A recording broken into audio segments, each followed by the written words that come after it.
धन्यवाद अध्यक्ष महोदय। आपने इस सदन में नागर विमानन क्षेत्र के अनुदान मांगों पर चर्चा की स्वीकृति प्रदान की, इसलिए मैं तहे दिल से आपको धन्यवाद अर्पित करना चाहता हूं। और उसी के साथ कल हमारी करीब 8 घंटे की चर्चा हुई, जिसमें हमारे 57 माननीय सांसदों ने अपने विचार रखे, अपने प्रश्न रखे, अपने सुझाव रखे। मैं तहे दिल से उनको भी धन्यवाद अर्पित करना चाहता हूं। मैं अपना सौभाग्य समझता हूं कि इतनी एक सकारात्मक चर्चा की भागीदारी में मैं कल उपस्थित था और इसी मंथन के आधार पर हम अपने नागर विमानन क्षेत्र को इस देश में आगे ले जाने में हम लोग सफल हो पाएंगे, ये मेरी मंशा है। नागर विमानन क्षेत्र, अध्यक्ष महोदय, आज एक नई धारणा और एक नई महत्वपूर्णता पूरे विश्व में रखता है। इस क्षेत्र से देशों को जोड़ा जाता है, इस क्षेत्र से लोगों को जोड़ा जाता है, इस क्षेत्र से दिलों को जोड़ा जाता है। और इसलिए ये वक्त की पुकार है, जो क्षेत्रीय संपर्क की आशा अभिलाषा देश की हर वासी की है, ये आज वक्त की पुकार बन चुकी है। और भारत का एक बहुत लंबा और गौरवशाली इतिहास नागर विमानन क्षेत्र का रहा है। बहुत अरसे से हम लोग इस क्षेत्र में वर्ल्ड लीडर्स रहे। पहली एविएशन कंपनी की हम बात करें, पहले हमारे पायलट्स की हम बात करें, पहले हमारे एंटरप्रेन्योर्स की हम बात करें, और खास करके जैसे महुआ जी ने कल कहा कि महिलाओं का भी एक बहुत महत्वपूर्ण योगदान, और यह अतिशयोक्ति नहीं होगी अगर मैं कहूं कि योगदान नहीं, लेकिन महिलाओं का एक नेतृत्व इस क्षेत्र में सदैव रहा है, सदियों से। अध्यक्ष महोदय, वर्तमान में भी मुझे खुशी हो रही है सदन को सूचित करते हुए कि जहां विश्व भर में हर देश में केवल 5% पायलट्स महिलाएं हैं, वो केवल भारतवर्ष है जहां हमारे देश के पायलट्स में से 15% हमारी महिला पायलट। ये महिला सशक्तिकरण का एक बेहतरीन उदाहरण है, महिला नेतृत्व का एक बेहतरीन उदाहरण है। नागर विमानन क्षेत्र के परिदृश्य में आज पिछले 20-25 सालों में बहुत परिवर्तन हुआ है। अध्यक्ष महोदय, पुराने जमाने में 2 सदियों पूर्व ये देखा जाता था कि जहां बड़े बड़े शहर हैं वहीं मांग उठती थी कि हमें एयरपोर्ट चाहिए, हमें कनेक्टिविटी चाहिए, हमें संपर्क चाहिए। लेकिन आज वो पैराडाइम, वो विचारधारा, वो सोच बिल्कुल परिवर्तित हो गई है। और इस तरीके से परिवर्तित हुई है कि जहां एयरपोर्ट बनता है, जहां हवाई जहाज पहुंचता है, उस क्षेत्र का विकास और प्रगति सुनिश्चित हो जाता है। कनेक्टिविटी के आधार पर, क्षेत्रीय संपर्क के आधार पर विकास और प्रगति की समुद्र उस क्षेत्र में बहने लगती है। और यही वजह है अध्यक्ष महोदय कि नागर विमानन क्षेत्र आज भारत में हमारे आर्थिक पहिए का एक बहुत महत्वपूर्ण अंग बन चुका है। अगर नागर विमानन क्षेत्र का हम इकोनॉमिक मल्टीप्लायर इफेक्ट देखें तो जो 100 रुपए का निवेश नागर विमानन क्षेत्र में किया जाता है, उसका आर्थिक लाभ घरेलू उत्पादन के लिए 310 रुपए होता है। मतलब कि economic multiplier effect civil aviation का 3.1 है।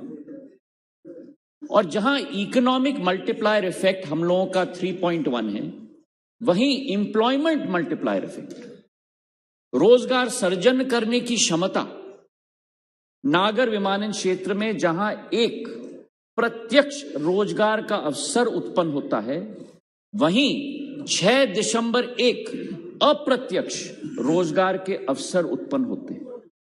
मतलब कि इंप्लॉयमेंट मल्टीप्लायर इस क्षेत्र का करीब करीब 1:6.1 का रेशियो है। अब भारत की क्या कल्पना है अध्यक्ष महोदय? आज भारत विश्व का 7वां सबसे बड़ा देश। आबादी की क्षमता में हम देखें तो 135 करोड़ की हमारी आबादी है। सबसे फुर्ती से बढ़ती हुई एक आर्थिक शक्ति के रूप में भारत उभर रही है प्रधानमंत्री नरेंद्र मोदी जी के नेतृत्व में। और आने वाले 2025 तक विश्व के 5वें सबसे बड़ी आर्थिक शक्ति के रूप में परिवर्तित होकर भारत विश्व पटल पर उठेगी।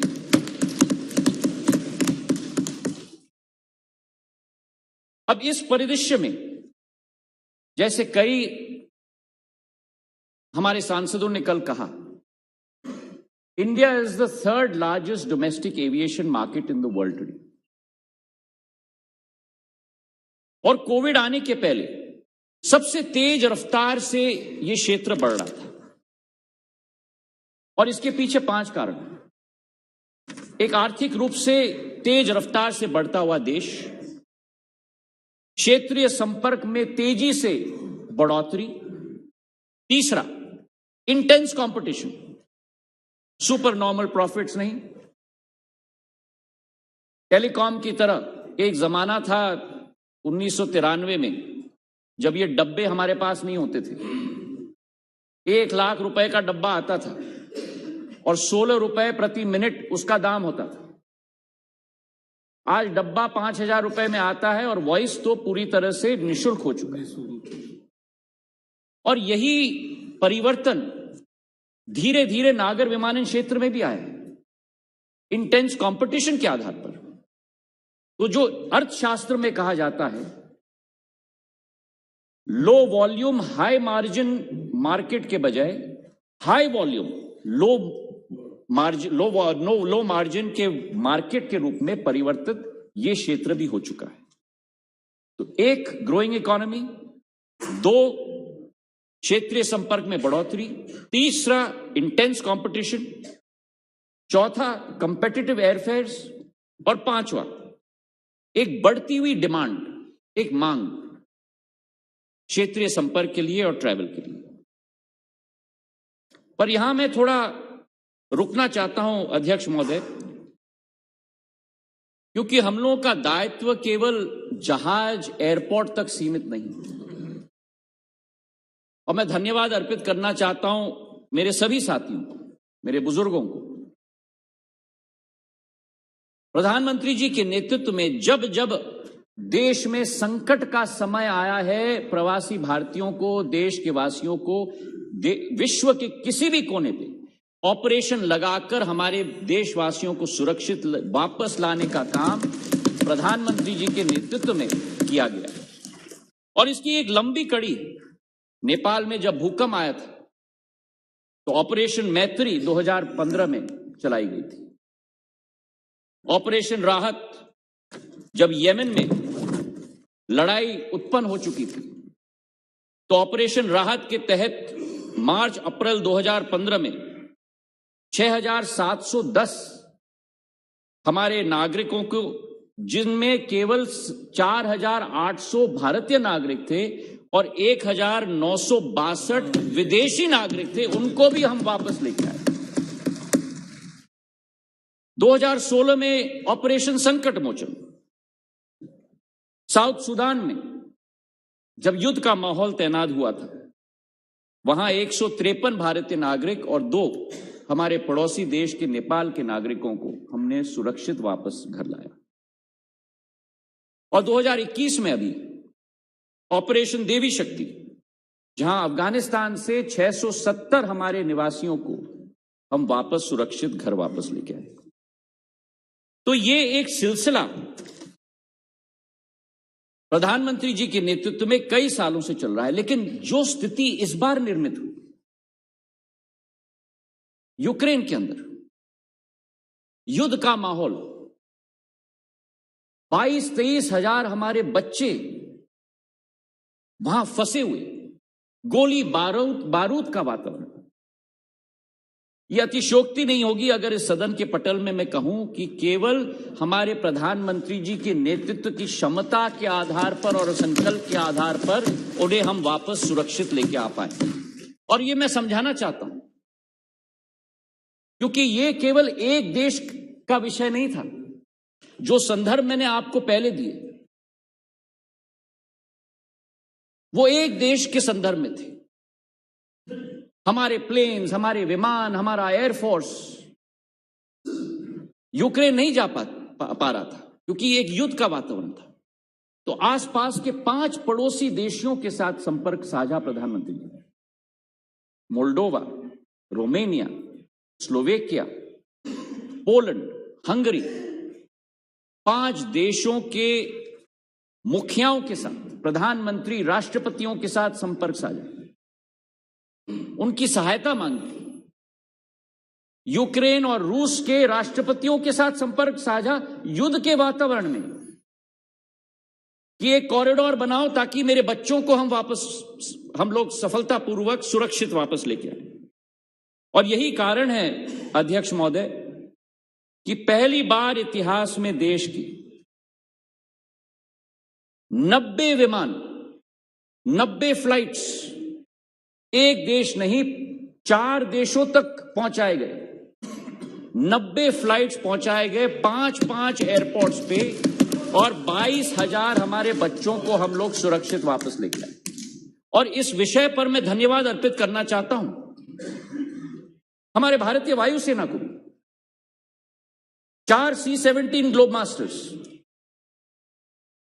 14 सॉर्टीज लगाई और उसी के साथ इंडिगो के 35 फ्लाइट्स, एयर इंडिया के 14 फ्लाइट्स, गो फर्स्ट के 6 फ्लाइट्स, एयर एशिया के 3 फ्लाइट्स, एयर इंडिया एक्सप्रेस के 9 फ्लाइट्स, स्पाइस जेट के 9 फ्लाइट्स। हर विमान कंपनी ने दिल खोलकर कहा कि राष्ट्र की आपत्ति है, हम आके आपकी सहायता करेंगे।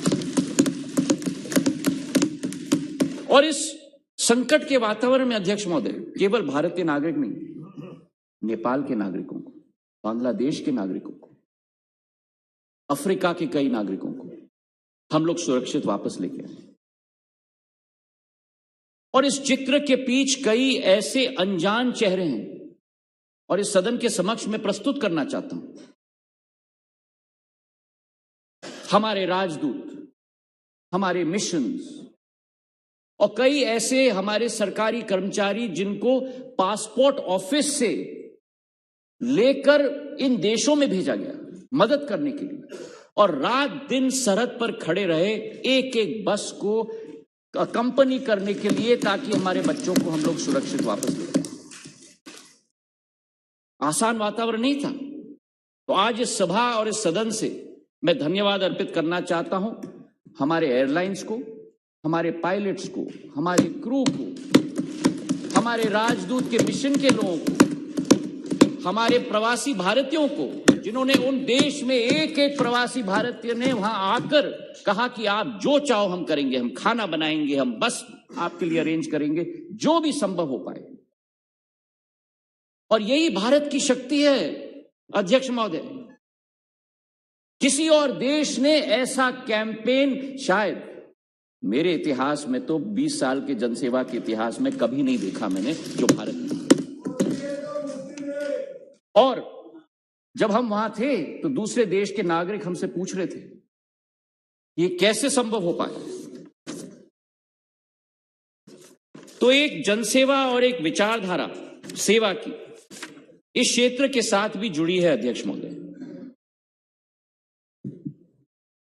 यह संकट का विषय है अध्यक्ष महोदय कि यह क्षेत्र हर कई साल एक कठिनाई की स्थिति से गुजरता है। अंग्रेजी में कहावत है ब्लैक स्वान इवेंट। और जब 9/11 की आतंकी हमले हुए थे अमेरिका में, 6 साल यह क्षेत्र भुगता था और 6 साल कठिन परिस्थितियों में विश्व भर में यह क्षेत्र अपना रास्ता मार्ग प्रशस्त करने की कोशिश कर रहा था। और वही स्थिति इस बार कोविड के साथ हुई। 2 साल यह क्षेत्र बड़े संकट से निकला है, केवल भारत में नहीं लेकिन विश्व भर में। $370 बिलियन के लॉसेस विश्व के एयरलाइंस भुगत रहे थे। भारत के एयरलाइन करीब $3 बिलियन के लॉसेस पिछले वर्ष में। पर जैसे हमारे प्रधानमंत्री ने सदैव कहा है, चुनौती में भी अवसर ढूंढो।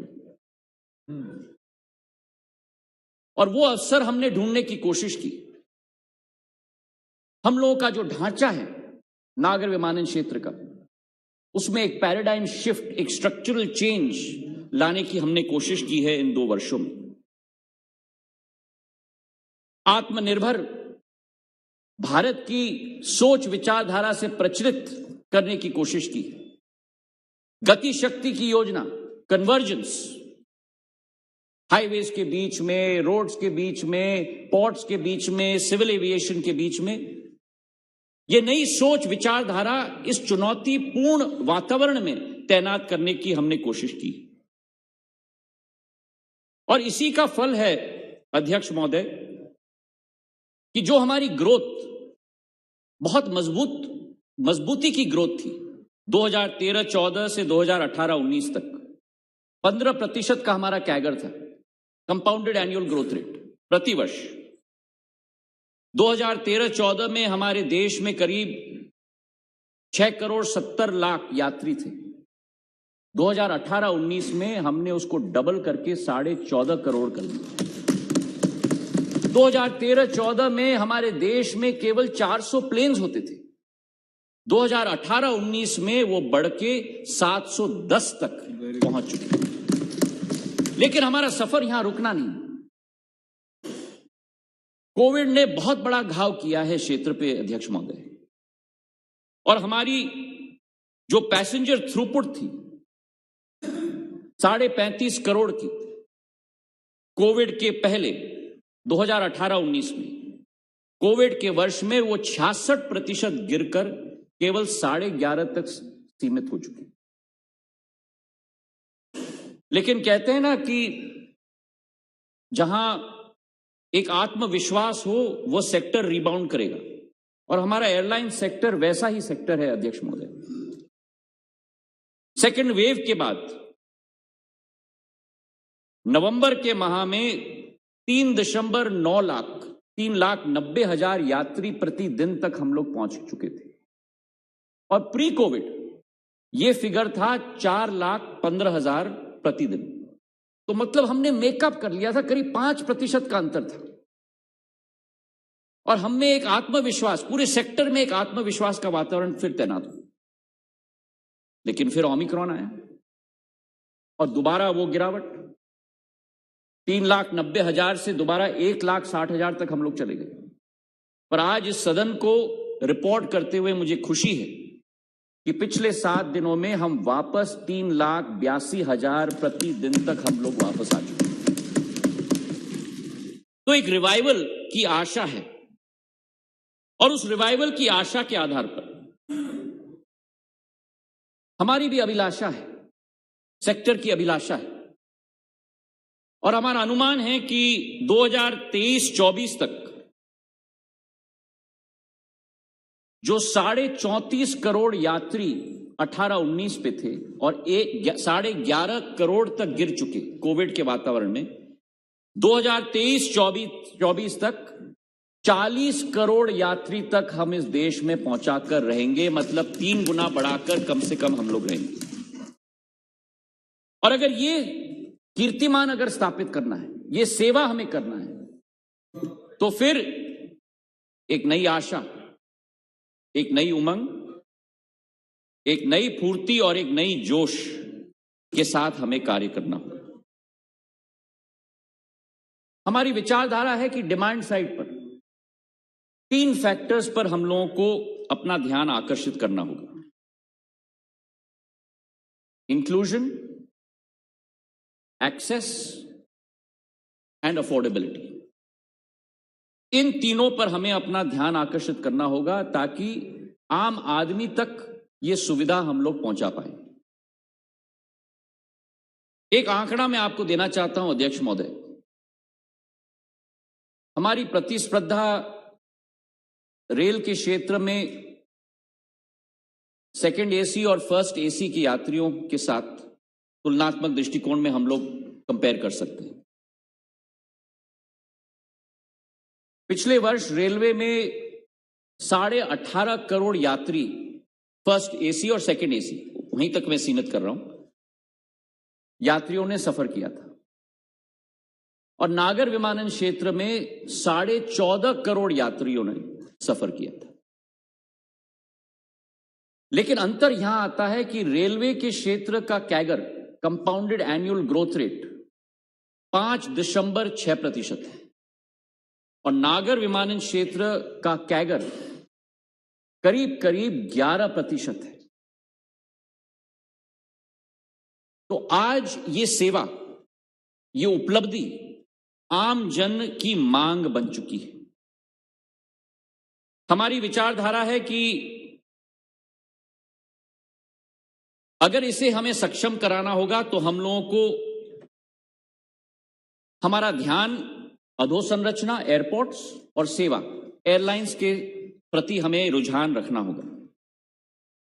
और मैं आपके समक्ष रखना चाहता हूं कि वस्तुस्थिति क्या है। 2014 तक अध्यक्ष महोदय हमारे देश में 74 एयरपोर्ट्स बने थे और पिछले 7 सालों में हमारे क्षेत्र में 66 नए एयरपोर्ट्स बने हैं। मतलब वो 74 अब 140 बन चुका है। मतलब करीब करीब उस कैपेसिटी को हमने डबल की। और उसी के साथ हमारा ये संकल्प है कि ये जो 140 का आंकड़ा आज है, 2025 तक इस आंकड़े को हम 220 तक ले जाकर आपके समक्ष रखेंगे। ये हम आपको विश्वास दिलाते हैं। एयरपोर्ट्स के क्षेत्र में वस्तुस्थिति सदन के समक्ष में रखना चाहता हूं कुछ राज्यों की। उदाहरण के तौर पर उत्तराखंड में 2014 के पहले एक ही विमानतल था, एक ही एयरपोर्ट। आज एयरपोर्ट्स और हेलीपोर्ट्स मिलाकर उत्तराखंड में 9 एयरपोर्ट्स और हेलीपोर्ट्स 7 साल के अंदर। महाराष्ट्र 2014 के पहले महाराष्ट्र में 4 विमानतल थे। आज उसी महाराष्ट्र में 14 विमानतल है अध्यक्ष। उत्तर पूर्वी राज्य बहुत महत्वपूर्ण है हमारे लिए, स्ट्रेटेजिक रूप से, क्षेत्रीय संपर्क के रूप से। और उत्तर पूर्वी राज्य में हमारे 9 विमानतल थे 2014 के पहले। आज वही उत्तर पूर्वी राज्यों को मिलाकर हमारे 15 विमानतल हैं उत्तर पूर्वी राज्यों में। कर्नाटक 5 विमानतल थे, आज हमारे 8 विमानतल थे। राजस्थान, क्योंकि बहुत सारे हमारे राजस्थान के सांसदों ने भी कल बहुत सुझाव दिए, हमारे 3 विमानतल थे 2014 के पहले, आज हमारे 7 विमानतल हैं अध्यक्ष। उत्तर प्रदेश, हमारे 6 विमानतल थे उत्तर प्रदेश में 2014 के पहले। आज उत्तर प्रदेश में 13 विमानतल स्थापित हो चुके हैं, जिसमें से 5 अंतर्राष्ट्रीय विमानतल स्थापित हुए। पिछले 1 साल में अध्यक्ष महोदय, पूरे आंकड़े में आपको, बिहार में पटना बीता का मामला है। पिछले बनाना है, मैं आपके साथ 100% नहीं 300% सहमत हूं, और अंतर्राष्ट्रीय स्तर का हमें बनाना है बिहार में। मैं उससे कम के लिए तैयार नहीं हूं। जहां भी आप बनाएंगे आप तय करिए जहां बनाना है, पर हम अंतर्राष्ट्रीय स्तर का बनाएंगे। पिछले 1 वर्ष में अध्यक्ष महोदय 3 नए एयरपोर्ट्स हमने देश में ऑपरेशनलाइज किया है। कुर्नूल एयरपोर्ट, सिंधुदुर्ग एयरपोर्ट, कोंकण का एक बहुत महत्वपूर्ण भाग है। मेरी भी पूर्वज महाराष्ट्र से आते थे। शिवाजी महाराज के क्षेत्र का एक अभिन्न अंग है। कुशीनगर का एयरपोर्ट, बौद्ध सर्किट, और ये कुशीनगर का एयरपोर्ट उत्तर प्रदेश का एयरपोर्ट नहीं रहेगा, ये भारत का एयरपोर्ट नहीं रहेगा, ये विश्व भर का एयरपोर्ट बनेगा, क्योंकि बुद्ध सर्किट के सारे श्रद्धालु कुशीनगर में आएंगे। और हमने कहा था कि कनेक्टिविटी, संपर्क भी कुशीनगर से हम लोग दिलवाएंगे। 1 फ्लाइट शुरू हो गई है और जल्द से जल्द दूसरी फ्लाइट भी हम लोग कुशीनगर की शुरुआत करेंगे। इसी के साथ ब्राउनफील्ड प्रोजेक्ट्स भी कई हमारे सांसदों ने, बिट्टू जी ने भी उठाया था, ब्राउनफील्ड ग्रीनफील्ड। ब्राउनफील्ड प्रोजेक्ट्स भी मतलब जो स्थानीय एयरपोर्ट्स हैं उनका विस्तारीकरण। देहरादून का नया टर्मिनल बिल्डिंग 325 करोड़ का तैयार हो चुका है, और अगरतला में एक नया टर्मिनल बिल्डिंग त्रिपुरा में 450 करोड़ रुपए का तैयार हो चुका है। और इसके पहले नए एयरपोर्ट्स हमारे दुर्गापुर, शिरडी, पाक्योंग, कन्नूर और कलबुर्गी के तैयार हो चुके थे। हमारी विचारधारा है कि 13 नए ग्रीनफील्ड एयरपोर्ट्स को हम लोग शुरुआत करें। और ग्रीनफील्ड और ब्राउनफील्ड में यह अंतर है कि ग्रीनफील्ड में आपका स्लेट बिल्कुल खाली है। जमीन अगर उपलब्ध हो तो जितने रनवेज हमें बनाना है, किस तरीके का टर्मिनल बनाना है, पर उसमें कई बार बहुत समय लग जाता है, क्योंकि जमीन अधिग्रहण करने में समय लग जाता है। ब्राउनफील्ड के क्षेत्र में यथावत जल्दी एयरपोर्ट बन जाएगा, लेकिन कई बार वो सीमित रह जाता है क्योंकि जमीन सीमित रहता है। तो हमारी स्ट्रैटेजी देश में होनी होगी दोनों पक्षों में, ब्राउनफील्ड भी और ग्रीनफील्ड भी, और यही हम लोगों की स्ट्रैटेजी आने वाले दिनों में होगी। ग्रीनफील्ड में मोपा गोवा में एयरपोर्ट बन रहा है 3000 करोड़ का, इस वर्ष तैयार हो जाएगा।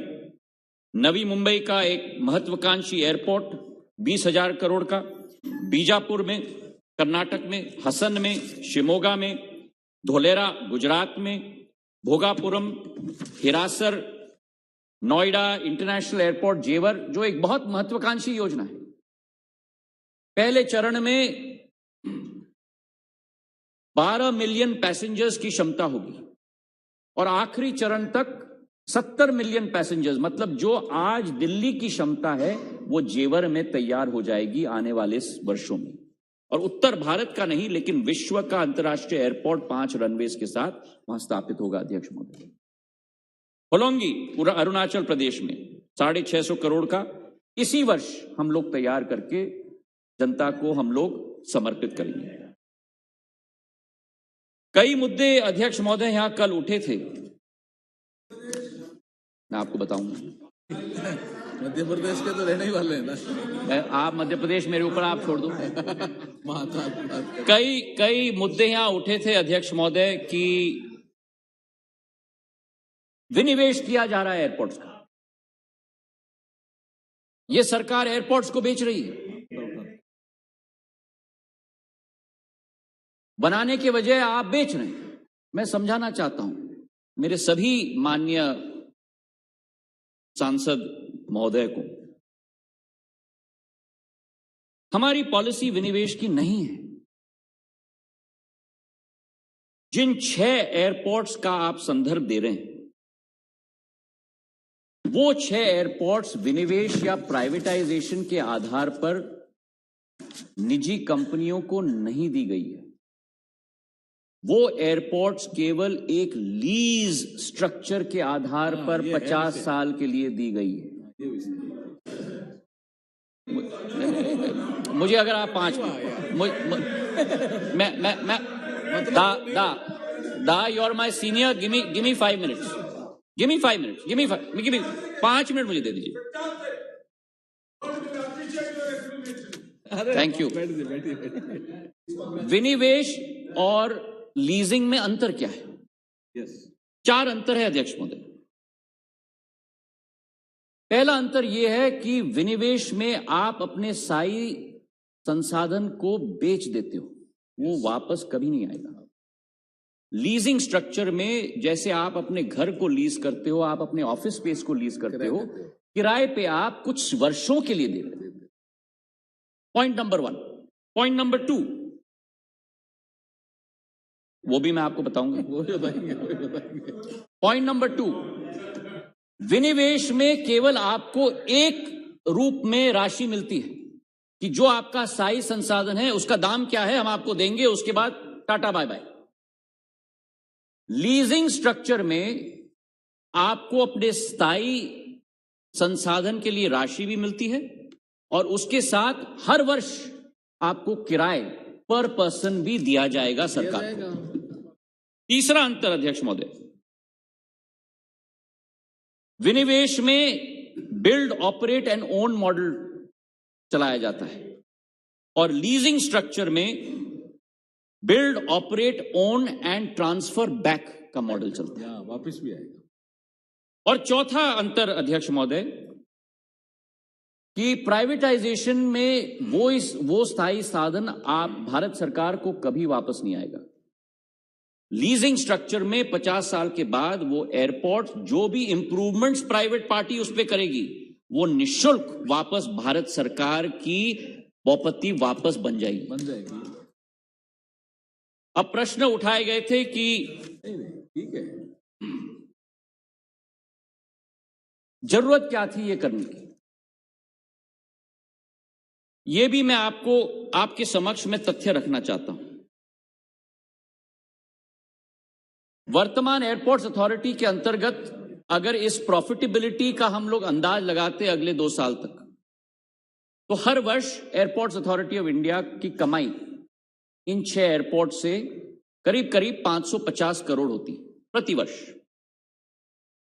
और जो हमने लीज आउट किया है इन एयरपोर्ट्स को, जिस रेट्स पे लीज आउट किया है, उसके आधार पर प्रतिवर्ष एयरपोर्ट्स अथॉरिटी ऑफ इंडिया को 904 करोड़ रुपए प्रतिवर्ष मिलेंगे. मतलब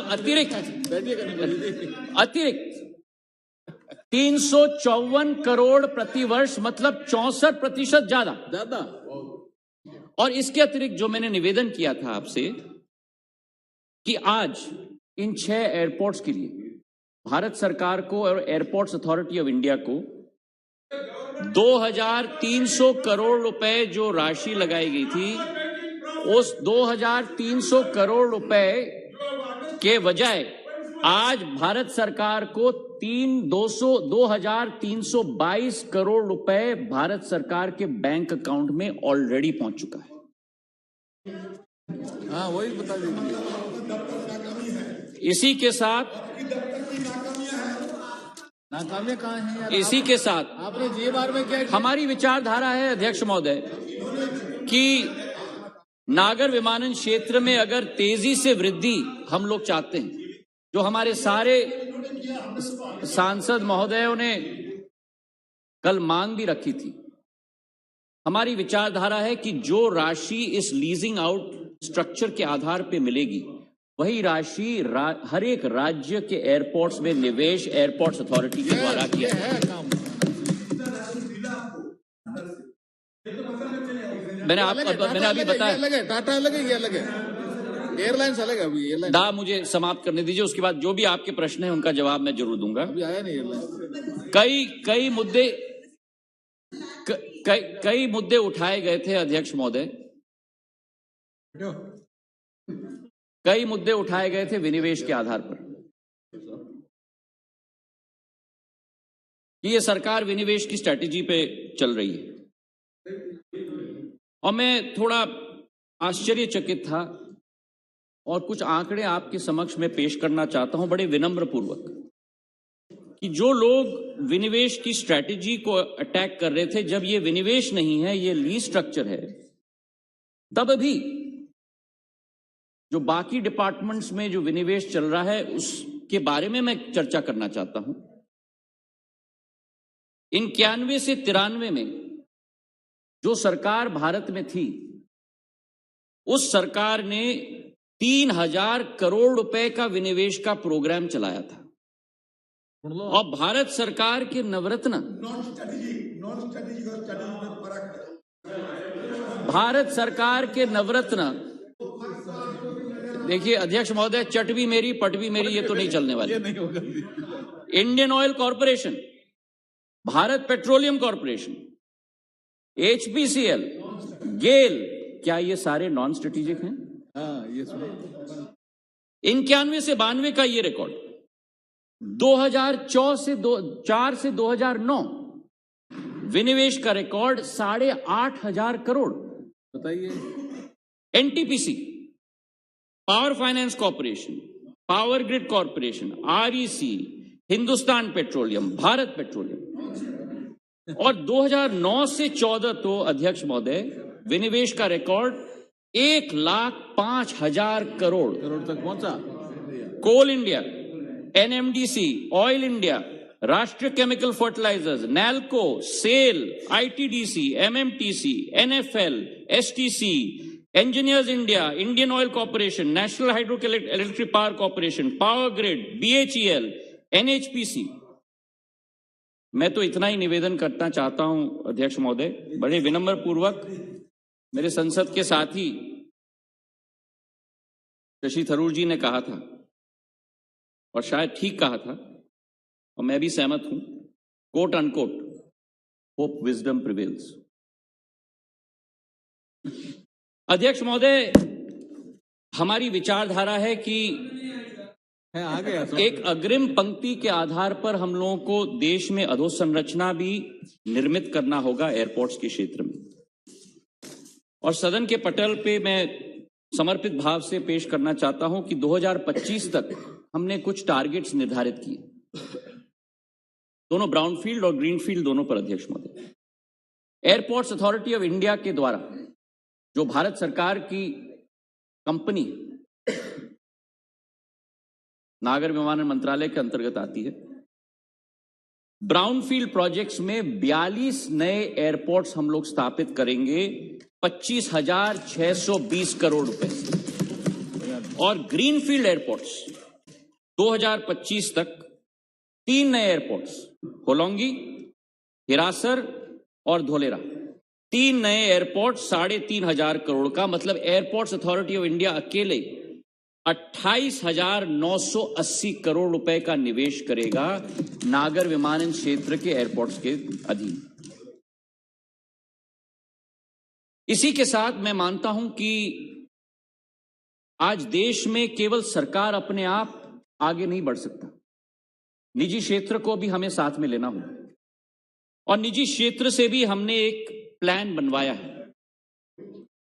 ग्रीनफील्ड के क्षेत्र में निजी क्षेत्र के 4 एयरपोर्ट्स बनेंगे, मोपा, नवी मुंबई, जेवर और भोगापुरम। 30,664 करोड़ रुपए का निवेश ग्रीनफील्ड के क्षेत्र में निजी क्षेत्र के द्वारा किया जाएगा। और ब्राउनफील्ड के क्षेत्र में 7 नए एयरपोर्ट्स की विस्तारीकरण की जाएगी, जिसमें दिल्ली, बेंगलोर, हैदराबाद, लखनऊ, मैंगलोर, गुवाहाटी और अहमदाबाद, कुल मिलाकर 34,000 करोड़ रुपए का निवेश ब्राउनफील्ड एयरपोर्ट्स में मिलाकर, मतलब एयरपोर्ट्स अथॉरिटी और निजी क्षेत्र को मिलाकर अध्यक्ष महोदय 1 लाख करोड़ रुपए का करीब निवेश का प्रोग्राम है अगले 2-3 सालों के अंदर भारत के अंदर। हमारी विचारधारा है अध्यक्ष महोदय कि एयरलाइन और एयरपोर्ट्स के साथ सबसे महत्वपूर्ण है last mile connectivity, inter state travel और इंट्रा स्टेट ट्रैवल। और इस क्षेत्र में प्रधानमंत्री जी की सोच और विचारधारा, उनका संकल्प अगर एक परिवर्तन पिछले 7 साल में इस नागर विमानन क्षेत्र में आया है तो असली रूप में इस नागर विमानन क्षेत्र का लोकतांत्रिकरण प्रधानमंत्री जी के द्वारा किया गया है। Very good. The democratization of civil aviation has taken place in the last 7 years. जो ये क्षेत्र कुछ चुने हुए लोगों तक सीमित होता था आवागमन की सुविधा के लिए, इसके दरवाजे खोले गए हैं उड़े देश के आम नागरिक की योजना के आधार पर। अध्यक्ष महोदय, हजारों लोगों की, लाखों लोगों की आशा और अभिलाषा है। जैसे हमारे सांसदों ने भी कल, बहुत लोगों ने कहा तो प्लेन दिखता था कि ऊपर कोई चंद्रमा की तरफ जा रहा है। और जब मैं अभी झरसुगुड़ा में भी गया था कार्यक्रम के लिए, हमारे बुजुर्ग लोग, हमारे बच्चे जिन्होंने कभी भी प्लेन में कदम नहीं रखा था, जो उनके आंखों में एक नई उमंग दिख रही थी, यही उड़ान का नतीजा है अध्यक्ष महोदय, जो आम नागरिक तक पहुंचाने का काम इस क्षेत्र से किया गया है। हमने पिछले 4-5 सालों में 409 रूट्स को प्रचलित किए हैं, 66 नए एयरपोर्ट्स को ऑपरेशनलाइज किया है, जिसमें 8 हेलीपोर्ट्स हैं और 2 वाटरड्रोम्स हैं, और 1,70,000 फ्लाइट्स उड़ान के जरिए पिछले 5 साल में इस देश में संभव हो पाए। करीब करीब 91 लाख लोग उड़ान के आधार पर एक नई आशा और उमंग से अपना जीवन आगे ज्ञापन कर रहे हैं। और जो ग्रोथ भी है अध्यक्ष महोदय, नॉन मेट्रो एयरपोर्ट्स में उड़ान से 5% ग्रोथ संभव हो पाया है, और 11 नए एयरलाइंस केवल उड़ान के आधार पर, जिसमें 3 स्टार्टअप्स हैं, वो उड़ान के आधार पर संभव हो पाए। हमारी योजना में 4,500 करोड़ का निवेश की विचारधारा है 124 एयरपोर्ट्स में, जिसमें करीब करीब 2,500 करोड़ रुपए खर्च हो चुके हैं। और हमारा टारगेट है कि 2024 तक 100 नए एयरपोर्ट्स को हम लोग उड़ान योजना के तहत स्थापित करेंगे, जिसमें से 66 आज स्थापित हो चुके हैं। कल बजट के चर्चा में उड़ान योजना पर मेरे कई सहभागियों ने, मेरे सांसदों ने बजट के आवंटन पर बहुत सारे प्रश्न किए। मैं आपके समक्ष आंकड़े रखना चाहता हूं अध्यक्ष महोदय। 2020-21 की बी में बजट का आवंटन उड़ान योजना के लिए 485 करोड़ था, जिससे बजट एस्टिमेट 21-22 में 600 करोड़ तक बढ़ाया गया। इस 600 करोड़ में बहुत बड़ा भाग है अधोसंरचना के लिए, निवेश के लिए 470 करोड़ रुपए निवेश का भाग है। और जब हमने वित्त मंत्रालय को दिखाया कि हमारी क्षमता ज्यादा है खर्च करने के लिए, तो रिवाइज्ड एस्टिमेट में वो 600 करोड़ को बढ़ाकर उन्होंने 994 करोड़ किया, मतलब 66% वृद्धि की। अब कल आपत्ति लगी थी कि केवल 600 करोड़ का इस साल का आवंटन किया गया, और मैं आपसे हाथ जोड़ के निवेदन करना चाहता हूं कि यह केवल बजट एस्टिमेट है। मैं आपको विश्वास दिलाता हूं कि हमारी खर्च करने की क्षमता के आधार पर वित्त मंत्रालय ने हमें आश्वासन दिया है कि कोई भी फंड्स की कमी नहीं रखी जाएगी, जितना भी खर्च होगा वो उड़ान योजना के लिए दिया जाएगा। उड़ान योजना के साथ जुड़ी हुई कई मार्मिक कहानियां हैं अध्यक्ष महोदय। 1-2 का विवरण मैं करना चाहता हूं। दरभंगा हमारा एक बहुत ऐतिहासिक शहर है, मैथिली संस्कृति के साथ जुड़ा हुआ है, और यहां की हवाई पट्टी जो है अध्यक्ष महोदय, वो आजादी के पूर्व बनाई गई थी, और एक प्राइवेट एयरलाइन दरभंगा एविएशन वहां फ्लाइट संचालित करती थी 1950 और 62 के बीच में। उसके बाद पूरी तरह से ये नागर विमानन नक्शे से गायब हो गया देश के। ये केवल प्रधानमंत्री जी का संकल्प था कि 9 नवंबर 2020 को पहला प्लेन दिल्ली से दरभंगा में लैंड हुआ, और आज वही दरभंगा बिहार के उत्तर भाग के 14 जिलों को जोड़ता है, और दिल्ली, मुंबई, बेंगलोर और हैदराबाद और कोलकाता के साथ आज दरभंगा जुड़ चुका है। 9 महीने में अप्रैल से दिसंबर तक, फरवरी तक 9-10 महीनों में अध्यक्ष महोदय, जब कोविड का प्रकोप था, इस दरभंगा से 6.25 लाख लोगों ने सफल यात्रा कायम की। ये क्षमता है उड़ान की। जो लोग आलोचना कर रहे थे उड़ान की, कोविड के वातावरण में भी बहुत मेहनत मशक्कत के आधार पर लोगों के आशाओं और अभिलाषाओं पर उतरने की हमने कोशिश की। यही कहानी झरसुगुड़ा की, उड़ीसा की। द्वितीय विश्व युद्ध का एयर स्ट्रिप था अध्यक्ष महोदय, और झरसुगुड़ा छत्तीसगढ़ के बाउंड्री पर है। भुवनेश्वर से अध्यक्ष महोदय 350 किलोमीटर दूर है, 7 घंटे लगते हैं उसी राज्य में भुवनेश्वर से झरसुगुड़ा पहुंचने के लिए। मार्च 2019 में वीर सुरेंद्र साय एयरपोर्ट, और जब मैं झरसुगुड़ा गया था, मैंने निवेदन किया था, वहां के लोग कह रहे थे मुझे, आपका स्वागत है वीएसएस एयरपोर्ट में। मैंने हाथ जोड़ के निवेदन किया कि वीएसएस एयरपोर्ट मत कहिए, ये हमारे स्वतंत्र संग्रामी के नाम पर रखा गया है, वीर सुरेंद्र साय एयरपोर्ट से प्रचलित होना चाहिए ये नाम। और आज झरसुगुड़ा देश के 6 शहरों से जुड़ा हुआ है, दिल्ली से, बेंगलोर से, कोलकाता से, हैदराबाद से, रायपुर से, और उसी राज्य में भुवनेश्वर के साथ भी। और पिछले 11 महीनों में, दोबारा मैं कह रहा हूं, कोविड के वातावरण में 2.5 लाख लोग झरसुगुड़ा से देश के कोने कोने तक पहुंचे। यह है कमाल उड़ान की। एक आखिरी उदाहरण मैं आपको देना चाहता हूं, रूपसी एयरपोर्ट की, असम की। 8 मई 2021 को गुवाहाटी और कोलकाता से रूपसी को जोड़ा गया था, और यह गेटवे है केवल असम के जिलों के लिए नहीं, केवल कोकराझार, धुबरी, बोनगांव, गोपालपुरा, गोलपरा जिलों के लिए नहीं, लेकिन आसपास के बंगाल के राज्य, बंगाल के साथ साथ मेघालय और कुछ भूटान के क्षेत्रों के साथ भी जुड़ा रखता है। यह 7वां ऑपरेशनल एयरपोर्ट है असम में और 14वां नॉर्थ ईस्ट में। और रूपसी से अकेले, उस रूपसी से 25,000 लोग 11 महीनों में देश के कोने कोने से घूमे। यही कहानी किशनगढ़ की है, अजमेर की, जहां करीब 1.5 लाख लोग की आवागमन हो चुकी है। और यही कहानी पासीघाट की है। पहला एयरपोर्ट अरुणाचल में, हमारे लिए स्ट्रेटेजिक राज्य, पहला एयरपोर्ट उस राज्य में।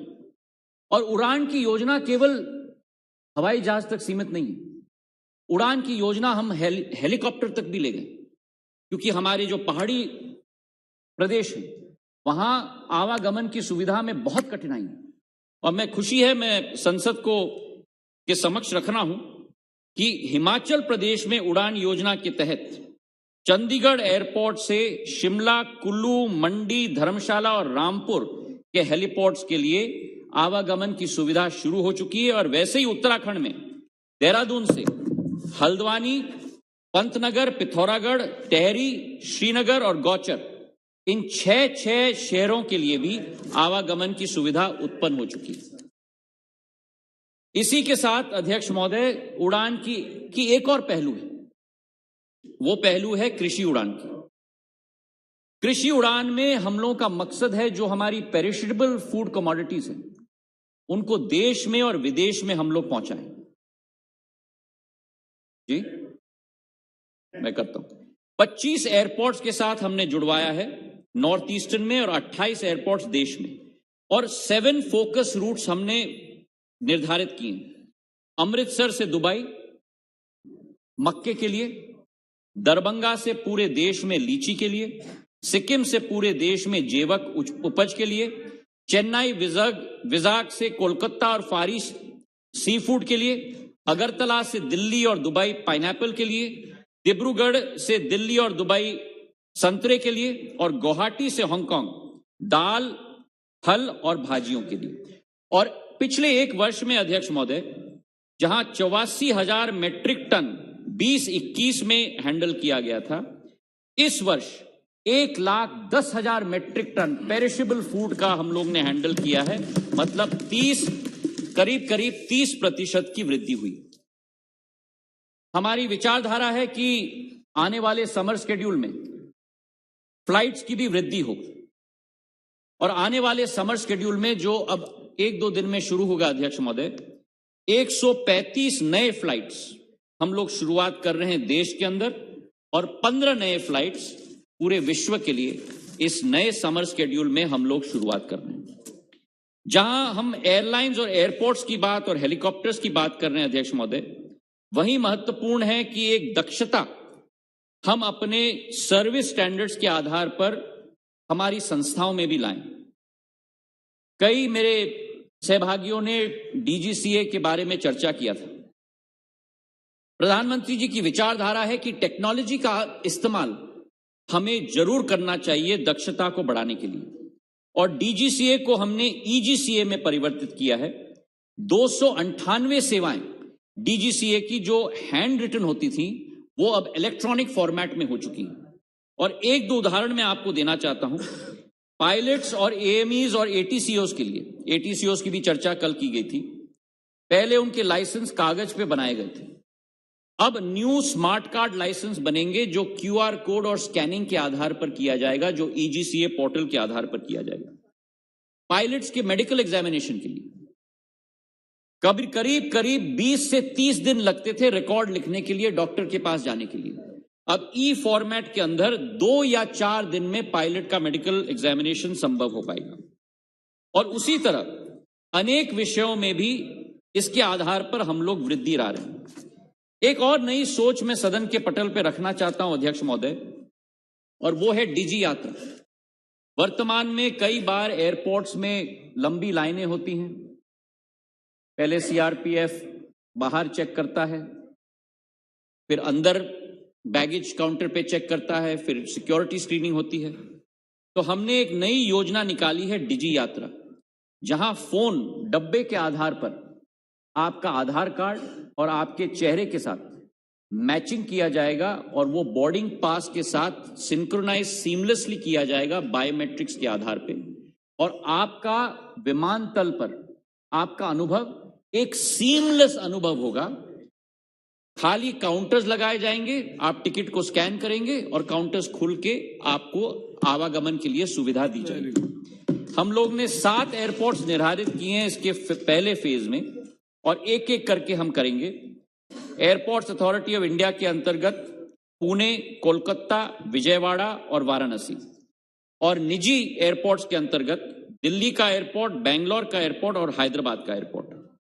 ये कई देशों में संचालित किया गया है, चाहे दुबई हो, एटलांटा हो, टोक्यो हो, लंदन हो, सिंगापुर हो, एम्स्टर्डम हो, और इसकी कई वृद्धि करीब 30 से 40% वेट टाइम में कमी पाई गई है, जिससे सहूलियत हमारे यात्रियों को मिली है। कल अध्यक्ष महोदय हमारे नागर विमानन क्षेत्र की वित्तीय संकट के बारे में बहुत चर्चा की गई, और यह जरूर सत्य है कि कठिन परिस्थितियों से यह क्षेत्र जुड़ा है।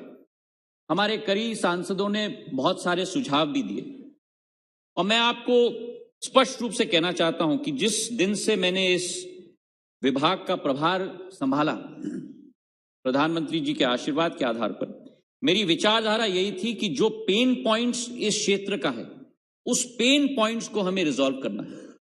और मैं मानता हूं कि अगर विचार विमर्श के आधार पर यह होगा तो ज्यादा एक रिच डायलॉग होगा, और उसी के आधार पर एक युद्ध स्तर पर जो प्रदेशों के द्वारा वैट मुहैया किया जाता है एयर टर्बाइन फ्यूल पर, कई राज्यों में 1 से 5% तक सीमित है।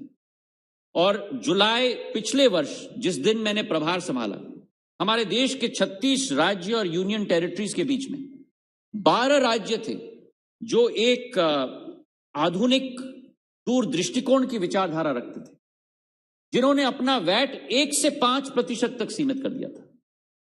पर 24 राज्य थे जहां वैट एटीएफ पर 20 से 30% तक होता है। अब आप समझिए कि जिस इंडस्ट्री की cost structure air turbine fuel 40% होती है, उस पर अगर 20 से 30% का भार हो तो वो इंडस्ट्री किस तरीके से सरवाइव कर पाएगी।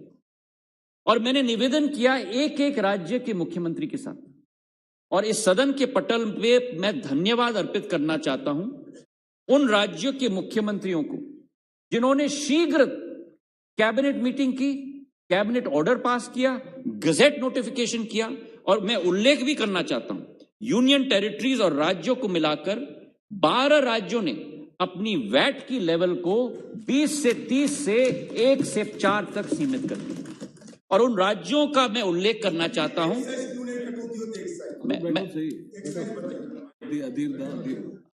अध्यक्ष महोदय, कई अनुभवों में यही विचारधारा होती है कि अच्छा भी है तो विरोध करो और बुरा भी है तो विरोध करो, और हम तैयार हैं उसे छाती पे लेने के लिए। अंडमान और निकोबार यूनियन टेरिटरी 10% वैट लगता था, वहां के संचालक ने 1% तक सीमित कर दिया। त्रिपुरा राज्य 15% वैट लगता था, त्रिपुरा ने 1% तक सीमित कर दिया। हरियाणा 20% वैट लगता था, 1% तक सीमित किया। उत्तर प्रदेश 21% वैट लगता था, आज 1%। लद्दाख 26% वैट लगता था अध्यक्ष महोदय, आज 1%। जम्मू कश्मीर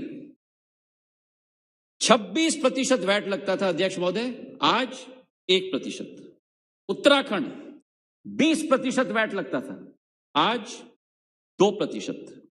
हिमाचल प्रदेश 25% वैट लगता था, आज 2%। मध्य प्रदेश 25% वैट लगता था, आज 4%। गुजरात 30% वैट लगता था अध्यक्ष महोदय, आज 4%। और कर्नाटक, जहां बैंगलोर एयरपोर्ट स्थापित है, सबसे बड़ा मेट्रो एयरपोर्ट स्थापित है, वहां 28% वैट लगता था, आज केवल 18%। इन 12 राज्यों के मुख्यमंत्री और संचालकों को तहे दिल से मैं धन्यवाद अर्पित करना चाहता हूं अध्यक्ष महोदय। और इसका लाभ भी मैं समझा दूं, क्योंकि कोई भी कदम अगर कोई उठाए तो उसका लाभ भी मिलना चाहिए। आंध्र प्रदेश और केरला के जो मुख्यमंत्री थे, जो उन्होंने 10-12 साल पहले इस वैट को घटाकर रखा था, 3 महीने के अंदर आंध्र प्रदेश और केरल राज्य में 15% फ्लाइट कनेक्टिविटी बढ़ गई। और उसी के साथ साथ जो जम्मू और कश्मीर ने अभी अध्यक्ष महोदय 25% से 1% वैट लाया, 2 हफ्ते के अंदर अध्यक्ष महोदय जम्मू कश्मीर में रिफ्यूलिंग 360% में वृद्धि हुई, क्योंकि प्लेन्स वहीं रिफ्यूल करेंगे जहां ईंधन सस्ता हो। और यही मैं समझाना चाहता हूं और निवेदन करना चाहता हूं, खास करके तमिलनाडु और पश्चिम बंगाल के राज्य को, जहां वैट 25 और 29% है, कृपा करके आप इस योजना में जुड़े, ताकि आपके राज्य में भी हम लोग ज्यादा एयरपोर्ट्स और आवागमन की सुविधा हम लोग बढ़ा पाएं। और सांसदों से मैं निवेदन करूंगा कि जो 12 राज्य बचे हैं, जो 12 और 24 का रेशियो था, वो अब 24 और 12 हो गया। तो जो 12 राज्य बचे हैं, मेरी मदद करिए ताकि आपके राज्य में भी हम लोग आवागमन की सुविधा हम लोग बढ़ा पाए। वैट के साथ साथ अध्यक्ष महोदय, हमारी विचारधारा है कि सिविल एविएशन केवल एयरपोर्ट्स और प्लेन्स तक सीमित नहीं, हमें एक पूरा इकोसिस्टम निर्धारित करना होगा।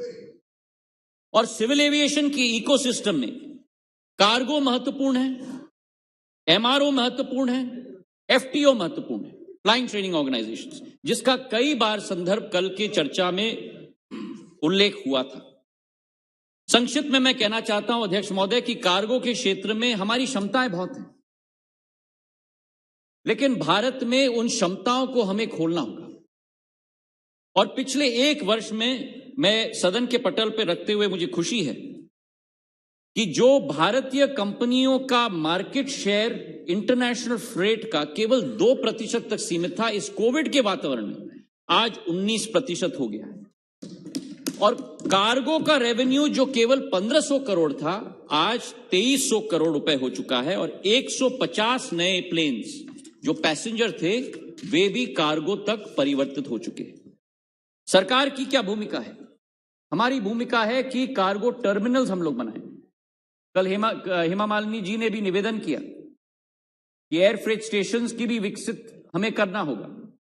और मैं सदन को सूचित करना चाहता हूं कि भारत सरकार की जो कंपनी है एयर क्लास, उसके आधार पर जो वर्तमान में हमारे 21 इंटरनेशनल कार्गो टर्मिनल्स हैं, 33 डोमेस्टिक कार्गो टर्मिनल्स हैं, 2 कुरियर के कार्गो टर्मिनल्स हैं, और पिछले 2 वर्षों में कोविड के वातावरण में 16 अतिरिक्त पैसेंजर टर्मिनल्स विकसित किए हमने कार्गो के लिए। और आने वाले 3 साल में 33 नए कार्गो डोमेस्टिक टर्मिनल्स हम बनाने जा रहे हैं ताकि इस क्षेत्र को भी हम लोग विकसित कर पाए। कार्गो के साथ साथ फ्लाइंग ट्रेनिंग ऑर्गेनाइजेशंस में भी हमें एक नई ऊर्जा लानी होगी। वर्तमान में अध्यक्ष महोदय हमारे 34 एफटीओज हैं देश में, 229 एयरक्राफ्ट हैं फ्लाइंग ट्रेनिंग के लिए। और पिछले 1 वर्ष में मैं आपको बताना चाहता हूं अध्यक्ष महोदय, कोविड कार्यकाल में भी हमारे करीब 862 नए कमर्शियल पायलट्स लाइसेंस इशू किए गए हैं, जिसमें से 504 भारतीय एफटीओज के द्वारा किए गए हैं, जो अपने आप में एक रिकॉर्ड रहा है। आने वाले 1 वर्ष के अंदर 9 नए एफटीओ स्थापित होने जा रहे हैं, बेलगावी में, जलगांव में, कलबुर्गी में, खजुराहो में और लीलाबरी आसाम में। और दूसरा फेज टेंडर प्रोसेस का हमने शुरुआत किया है 15 नए एफटीओज 10 नए एयरपोर्ट में, जिसमें कूच बिहार, तेजू, झरसुगुड़ा, देवघर, मीरठ, किशनगढ़, हुबली, कडप्पा, भावनगर और सालम, इन सभी को हम लोग एक नया एफटीओ भी देने के लिए हम लोग प्रयासरत हैं। हमारी विचारधारा है कि नई तकनीक के आधार पर नई टेक्नोलॉजी भी हम लोग लेके आए। और प्रधानमंत्री की विचारधारा है कि ऐसे क्षेत्रों में अपना ध्यान हमें आकर्षित करना होगा जहां भारत एक फॉलोअर न हो लेकिन एक ग्लोबल लीडर हो। और ड्रोन क्षेत्र, जिसका संदर्भ कल गडकरी साहब दे रहे थे अपने उद्बोधन में, एक ऐसा ही क्षेत्र है जहां भारत एक नया कीर्तिमान स्थापित कर सकता है। हमने 1 वर्ष के अंदर नए रूल स्थापित किए, एक नया पीएलआई स्कीम हम लेके आए हैं 120 करोड़ का, एक नया एयर स्पेस मैप हम लेके आए हैं। और हमारा विश्वास है कि अनेक मंत्रालयों के साथ मिलकर इस ड्रोन को पूरे देश के कोने कोने और गांव-गांव तक हम लोग प्रचलित करें। ये ड्रोन टेक्नोलॉजी की क्षमता है कि करीब 10,000 डायरेक्ट जॉब मैन्युफैक्चरिंग में और करीब 5 लाख रोजगार के अवसर ड्रोन सर्विस इंडस्ट्री में हम लोग अर्पित कर पाएंगे। इसी विचारधारा के साथ इस ड्रोन टेक्नोलॉजी को हम लोग आगे ले जा रहे हैं। हमारी विचारधारा है अध्यक्ष महोदय कि नागर विमानन क्षेत्र एक बहुत महत्वपूर्ण क्षेत्र जरूर है, अंग है भारत की अर्थव्यवस्था का।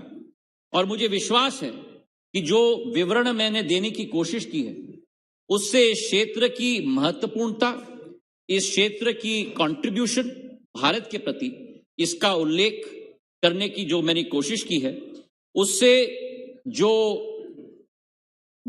विचारधारा थी कि मंत्रालय क्या करता है, ये शायद जितनी भी कठिनाइयां हो या मस्तिष्क में गलतफहमियां हो, वो गलतफहमियां मुझे विश्वास है कि इस चर्चा के आधार पर अब दोबारा उभरेंगी नहीं। हमारा कर्तव्य है कि प्रधान सेवक के नेतृत्व में जनसेवक के रूप में हम लोग कार्य करें और वही एक विचारधारा इस नागर विमानन क्षेत्र में हम लोग रख रहे हैं। मैं कुछ प्रश्नों का जवाब देना चाहता हूं अध्यक्ष महोदय, अगर आपकी अनुमति हो, जो सांसदों ने उठाया था। और या तो पहला प्रश्न था शर्मिष्ठा सेठी जी का, बाकी का मैं जवाब के आधार पर जरूर भेजूंगा कि डीजीसीए और बीकैस के बजट में कटौती की गई है। मैं उनको निवेदन करना चाहता हूं कि बजट एस्टिमेट के आधार पर रेवेन्यू के हेड पर डीजीसीए का 16% वृद्धि इस साल के बजट में किया गया है, 180 करोड़ से 208 करोड़, और बी कैश का 44 करोड़ से करीब करीब 70 करोड़ 55% बढ़ोतरी की गई है। कई लोगों ने मुद्दा उठाया था शॉर्टेज ऑफ एटीसीओस। रवनीत जी ने उठाया था, महुआ जी ने उठाया था, रूडी साहब ने उठाया था, श्रीकंदन जी ने उठाया था, हनुमान बेनीवाल जी ने उठाया था, अधीर दा ने उठाया था। और मैं निवेदन करना चाहता हूं कि जो वृद्धि हुई है इस क्षेत्र में, 67 नए एयरपोर्ट्स बने हैं पिछले साल, उसके आधार पर जो सैंक्शन पोस्ट हैं 3,871, वर्तमान में 3,163 पोस्ट भरे हुए हैं, 708 पोस्ट खाली हैं। सदन के पटल पे मैं विश्वास दिलाना चाहता हूं कि 350 पोस्ट करीब करीब अगले 6 से 10 महीनों के अंदर भरे जाएंगे, और इसी के साथ साथ जो 361 पोस्ट हैं वो अगले 3 महीने के अंदर भरे जाएंगे। और इसके अतिरिक्त हमने एक प्रस्ताव मूव किया है कि 340 अतिरिक्त एटीसीओस का सैंक्शन वित्त मंत्रालय से हमें मिले, ताकि इसका संचालन अच्छे से हम लोग कर पाएं। अनेक एयरपोर्ट्स की चर्चा की गई थी। बिट्टू साहब ने कहा था कि, और अमर सिंह जी ने, कि हलवारा एयरपोर्ट जल्द से जल्द शुरू होना चाहिए। ये एक जॉइंट वेंचर है एयरपोर्ट्स अथॉरिटी ऑफ इंडिया और पंजाब सरकार के बीच में 51-49, और मैं आपको विश्वास दिलाता हूं कि मार्च 2023 तक ये एयरपोर्ट तैयार होकर आपको समर्पित और जनता को समर्पित किया जाएगा। इसी के साथ बिट्टू जी ने कहा था कि एक विमानतल पर लोकल संस्कृति कला का एक प्रस्तुतिकरण होना चाहिए। यही हमने अगरतला, देहरादून और कुशीनगर के एयरपोर्ट में दिखाया है। हम नहीं चाहते कि हमारे एयरपोर्ट्स विदेश के एयरपोर्ट्स के साथ बने। भारत के एयरपोर्ट्स हैं तो भारतीय संस्कृति, भारतीय पद्धति, भारतीय इतिहास का संचालन, क्षेत्रीय इतिहास का संचालन वहां होना चाहिए, और ये नियम मैंने बना दिया था पहले ही दिन पे, अध्यक्ष महोदय। इसी के साथ महुआ जी ने बगडोगरा और श्रीनगर एयरपोर्ट का विस्तारीकरण की प्रश्न उठाया था। बगडोगरा एयरपोर्ट में स्टेट गवर्नमेंट ने अभी जमीन एआई को दी है। हम जल्द से जल्द इसकी कार्य शुरुआत हम लोग करेंगे। और श्रीनगर के लिए नया टर्मिनल बिल्डिंग बन रहा है 1000 करोड़ रुपए का, इसका डीपीआर भी पास हो चुका है और जल्द से जल्द कार्य शुरू होगा। इसके साथ आपने ले एयरपोर्ट की भी बात की थी। कैपेसिटी एक्सपेंशन चल रहा है और अगस्त 2023 तक ये समर्पित हो जाएगा क्षेत्र की जनता को। संतोष कुमार जी ने उठाया था पूर्णिया एयरपोर्ट के बारे में। नया टर्मिनल बिल्डिंग जब भारतीय वायुसेना हमें जमीन देगा, मैं आपको विश्वास दिलाता हूं कि 2 साल के अंदर नया टर्मिनल बिल्डिंग तैयार पूर्णिया एयरपोर्ट में करके आपको हम लोग समर्पित करेंगे। चेन्नई के लिए मुद्दा उठाया गया था द्वितीय एयरपोर्ट का। 4 साइट सजेस्ट किए गए थे तमिलनाडु सरकार के द्वारा। 2 साइट्स हमने स्वीकृत किए हैं। वो स्वीकृति का पत्र भी हमने आपके सरकार को भेजा है। जल्द से जल्द जवाब आए कौन सा साइट वो चूज करना चाहते हैं, और हम लोग तैयार हैं सेकेंड एयरपोर्ट की शुरुआत चेन्नई में भी करने के लिए। शर्मिष्ठा जी ने पुरी की एयरपोर्ट के बारे में प्रश्न उठाया था। पुरी की एयरपोर्ट के लिए हमने फीजिबिलिटी रिपोर्ट उड़ीसा की सरकार को दे दिया है। उनके निर्णय के लिए हम लोग इंतजार कर रहे हैं। निर्णय आएगा, हम लोग तीव्र गति से वहां तैयार करेंगे। और एक डकोटा की शिफ्टिंग के बारे में कहा था बीजू पट्टनायक साहब का। कोई भी परमिशन अगर एयरपोर्ट्स अथॉरिटी ऑफ इंडिया के द्वारा दी जानी है, जल्द से जल्द हम लोग दिलवाएंगे, ये विश्वास मैं आपको दिलाता हूं। श्रावस्ती एयरपोर्ट के बारे में प्रश्न उठाया था। ये भी तैयार है कोड भी 19 सीटर एयरक्राफ्ट के लिए। लाइसेंसिंग की प्रक्रिया जारी है और जल्द से जल्द इसकी शुरुआत भी हम करेंगे। अध्यक्ष महोदय के क्षेत्र में कोटा एयरपोर्ट की भी बहुत दिनों से लोग इंतजार कर रहे हैं। राज्य सरकार जमीन देते ही उसका कार्य भी हम लोग शुरुआत करवाएंगे अध्यक्ष महोदय, ये विश्वास मैं आपको दिलाता हूं। कलबुर्गी एयरपोर्ट के लिए नाइट लैंडिंग फैसिलिटी का उमेश यादव जी ने प्रश्न उठाया था। झालावाड़ के एयरपोर्ट के लिए उड़ान के अंतर्गत हम लोग उसमें सम्मिलित करेंगे, ये विश्वास मैं आपको दिलाता हूं। नाइट लैंडिंग की फैसिलिटी अभी कलबुर्गी में है। और कोलकाता के सेकंड एयरपोर्ट के बारे में अधीर दा ने प्रश्न उठाया था और सुदीप दा ने पिछले प्रश्नकाल में मुझे निवेदन किया था, और मैं आप दोनों से निवेदन करना चाहता हूं इस विषय पे करीब कम से कम आप दोनों एक हो जाए। आपका प्रस्ताव आया है कि दीमापुर में हम एयरपोर्ट बनाएं। अब दुर्गापुर 150 किलोमीटर दूर है। अब कलकत्ता के वासियों को आप 150 किलोमीटर दूर भेजना चाहते हो विमानतल में पहुंचने के लिए, एक साइट कृपा करके आप तय कर लो, हम तैयार होंगे आपके साथ, दोनों के साथ काम करने के लिए। इस विषय पर कृपा करके आप लोग दोनों साथ में हो जाए। प्रश्न उठाया गया, एक महत्वपूर्ण प्रश्न है कैलीकट एयरपोर्ट के बारे में। कैलीकट एयरपोर्ट में आप लोग सबको मालूम है कि बहुत ही एक दुर्भाग्यपूर्ण घटना हुई थी। वहां एक एक्सीडेंट हुआ था जहां बहुत सारे लोगों की जान गई। हमारे मंत्रालय की जिम्मेदारी है कि सुरक्षा सर्वप्रथम होना चाहिए, और सुरक्षा के साथ हम लोग कोई शॉर्टकट नहीं कर सकते। एक फली नरीमन जी, हमारे पूर्व वायुसेना के अध्यक्ष के चेयरमैनशिप में एक कमेटी गठित की गई थी, वो रिपोर्ट आ चुका है। उन्होंने स्पष्ट रूप से कहा है कि इस रनवे को हमें एक्सटेंड करना होगा अगर वाइड बॉडी एयरक्राफ्ट प्रचलित करना होगा, और कोर्टसी एयरक्राफ्ट की सुरक्षा के लिए भी। तो मैं निवेदन करूंगा हमारे सारे सांसदों के साथ मेरी मदद जरूर करिए। सरकार से हमें 18.5 एकड़ की जमीन लेवलाइज्ड, क्योंकि वहां एक खाई लेवलाइज्ड जमीन की जरूरत है। वो जमीन मिलते ही उस एयरपोर्ट की तीव्र गति से हम लोग रनवे का एक्सपेंशन करेंगे और फिर वाइड बॉडीड एयरक्राफ्ट की शुरुआत हम लोग करेंगे। नवनीत जी ने पूछा था मुझे, अमरावती एयरपोर्ट के लिए 75 करोड़ रुपए हम लोग ने सैंक्शन किया है, और यूटिलाइजेशन सर्टिफिकेट मिलते ही जितनी भी राशि की जरूरत है हम देंगे, ताकि अमरावती एयरपोर्ट की शुरुआत हम लोग कर पाए। पुडुचेरी के लिए वैद्यनाथन जी ने मुझे प्रश्न उठाया था, हैदराबाद बेंगलोर की कनेक्टिविटी के लिए। मुझे खुशी है आपको बताते हुए कि 27 तारीख को जो वहां डिसकंटिन्यू किया गया था, हैदराबाद और बेंगलोर दोनों की कनेक्टिविटी यथावत शुरू की जाएगी, ये विश्वास मैं आपको दिलाता हूं। मेरे भाई कृष्णा देवरालू जी ने उठाया था कनेक्टिविटी आंध्र प्रदेश एयरपोर्ट्स के लिए। ये समर स्केड्यूल में विजयवाड़ा को कडप्पा के साथ हम जोड़ रहे हैं, और तिरुपति को शिरडी और त्रिची दोनों के साथ हम लोग जोड़ रहे हैं। इसी के साथ मुरादाबाद के बारे में हसन साहब ने प्रश्न पूछा था। मैं इनको विश्वास दिलाता हूं कि 23 करोड़ रुपए हम लोग ने आवंटित किए हैं उस एयरपोर्ट के लिए। डेवलप हो चुका है, लाइसेंसिंग की प्रक्रिया शुरू है, और वो खत्म होते ही मुरादाबाद कानपुर मुरादाबाद और मुरादाबाद लखनऊ मुरादाबाद दोनों की कनेक्टिविटी हम लोग शुरू करेंगे। इसी के साथ